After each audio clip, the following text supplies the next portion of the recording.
Do you think you have a 1960 large date over small date or small date over large date double die? Well, if you do, then you need to watch this video. Or if you're looking for one of these, you need to watch this video. We're going to look at some examples. We're going to look at the different 1960 and 60D varieties that you can find. So let's get started. First, if you think you found one, come over here to Coin Help You community, post an image, and ask your question here. We'll be glad to take a look at your coin and tell you if you have a 1960 small date or large date or large over small or an RPM, a repunched mint mark for a 1960. Over here on PCGS, they have two varieties listed for 1960. There's more than that, and we'll see that over on Connect a Variety Vista. But they have the 1960 D over D large date RPM FS 502. Now, the 502, it's an RPM, which is repunched mint mark. You can see the values here. They do have to be pretty high grade to have a lot of value, but they do have some value in the low mint state grades. They're not worth grading because it's going to cost you more than the grading fees unless it's going to grade 66. Same thing down here with the D over D, which is a double die. It's the large over small date FS 101. It's also not that valuable unless it gets around that 64 mark. Then it's going to be worth the grading fees. This one, close. If you found it in your pocket change, it might be worth it, but it depends on if you're trying to make money on it or you just want it in a holder and verified and authenticated. So there's the two that PCGS have listed. Here's some further images of them if you want to take a look at them a little bit closer. And then here is the small over large. And like I said, I showed that picture at the beginning. We're going to look at some microscope images of these coins. I do have an example to show you. Over here on Variety Vista, Connect a Variety Vista, CONECA, they have master listings of all the repunched mint marks and double dies for the Lincoln cent. Here are the 1960 small over large date double dies and the different double dies that you can find for the 1960 D. You got the large date here and the small date here over large over small. Then you have the 1960 double dies. Here's a proof. Here's a proof. There are some that are mint state. You just have to come over here and take a look and try to match your coin. It's very important before you send off for grading to match your coin. Also, it's hard to value some of these because they're going to typically need to be in a high MS grade or a proof to be worth some money. Now, speaking about the proofs here, we want to look at some of the values because you can find in proof sets. Now, there's a lot of 1960 proof sets that are unopened. So you can still find some of these potentially. This is a very common year, but you can see that there is a large or small date double die in the brown and the red, whatever. The red's always going to be worth more, but you can see that in 64, we're talking about 75. Now, this is the actual proofs here. That's what these are. And the one that's worth the money is the triple die averse. Okay, this is in red. That's the one that's worth the money. And you typically are going to find it in 65 in those proof sets. Sometimes you can find them a higher grade. So that's going to be one that's going to be worth it. And here's an example of that. You can see. So there's your chance to get the triple die averse. That's what it's going to look like as a proof. A lot of people don't look closely. It's hard to see through the cello. So, you got a chance with this. There is a chance on this one. They get a coin that's worth a few $100s. This is the large over small. It's not that good of an image, but it's very similar to the other, but this is the large over small where the other one's a small over large. So if you're looking at a proof, you're looking at a large over small. If you're looking at a mint state, you're looking at the small over large. They look very similar. This is going to be in a proof set. Like I said, the chances of finding it in a accommodate proof set are there. Then here's the repunched mint marks for the 1960 D large date.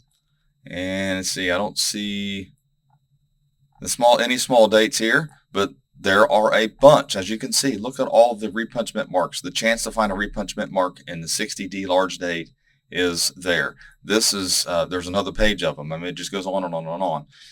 That's why they're not all that valuable. They do have some value, but that's why the one over here on PCGS is worth the most, or at least gives you an idea what they're going to be worth. So you want high mint state grades of these. So here's some microscope images. A lot of people get this mixed up. On this coin here, and we can focus in a little bit,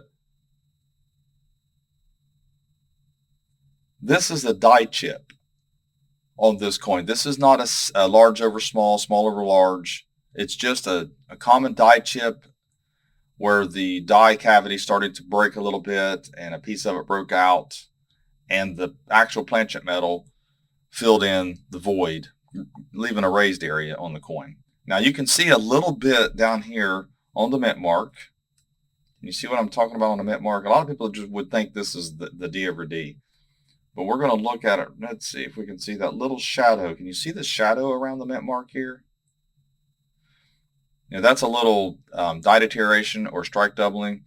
And can you see over in front of the 9, the upper loop there area? That's just a little minor anomaly. It's nothing. That's why this is not the D over D, small over large date. Okay. What it was that the US Mint, they hubbed the small date die over a large date die. Class 3 double die. Then you have another one here. I'll show you. This is part of the design on these. You'll see it on a few of them. The small dates, you can see a little bit of a shadow of a 6. It's not the double die. Just a minor anomaly on it. But you'll see that often when you're looking at these.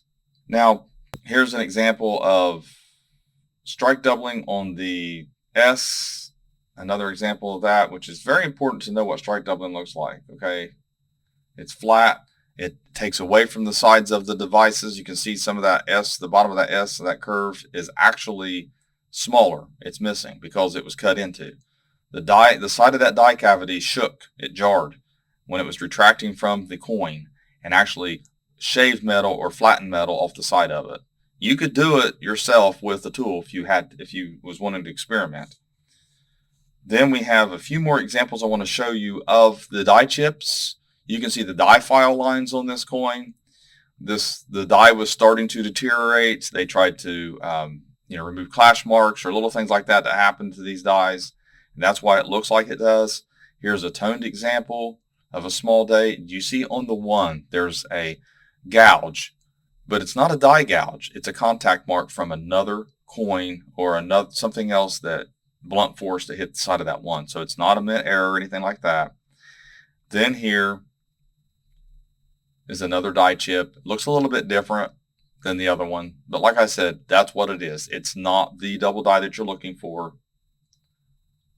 But I wanted to show you up close images of these. Also, large or small date. A lot of people get these confused. So we're going to look at these side by side best we can here. We're going to focus on the 1. Now, the large date right there, okay? And then we'll focus in on the small date. Small date. You can see the difference in the opening of the 0, and you can see the size of the 6 and the large date. The stem is just a little bit longer, and the opening is just a little bit different shape. That's how you can tell the difference in these. So you got your small date and your large date. I focus on the large date. Now I focus on the small date. So that's what it looks like under the microscope. Okay, these are normal. Both these coins here are normal. But let's take a look at my 1960 small date over large date. I had this graded by Annex AU58, ANACS. And let's take a look at what it looks like on as close as I can get it. Let's just see how close we can get to this. So there is my example. So let's take a look at this as close as we can get. So this is what it looks like.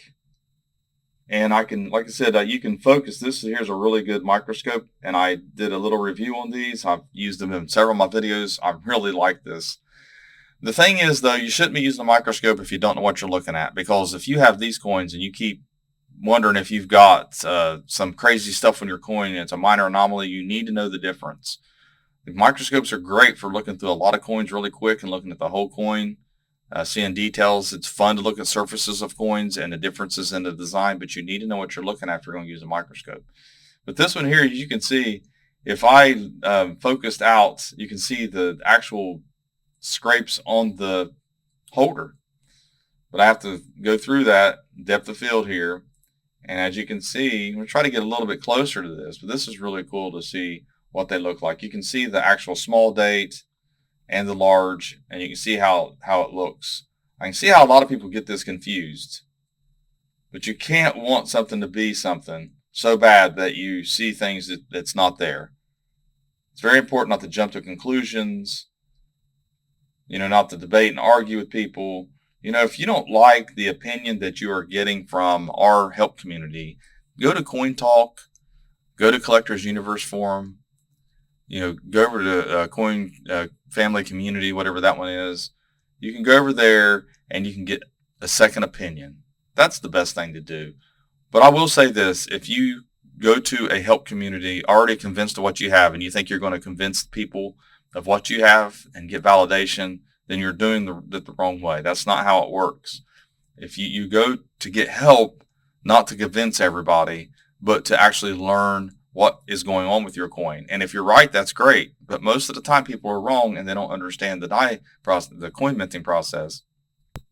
So that's what a 1960 D over D small over large date looks like and how much it's worth. Also, I showed you all the examples of the repunch mint marks that you can find for the large date and also other version of the small over large. So if you go over to Coneca Variety Vista and take a look, you just have to make sure that you're identifying the correct one if you do want to send them off for grading. But I would recommend sending it to Annex. It's cheaper to do it that way. It's cheaper to send to them because the fees are less. And then you actually have a verified coin or a variety that you can actually use as an example. That's what I did with mine here. Like I said, it's an Annex holder. It's not worth a lot of money in AU58.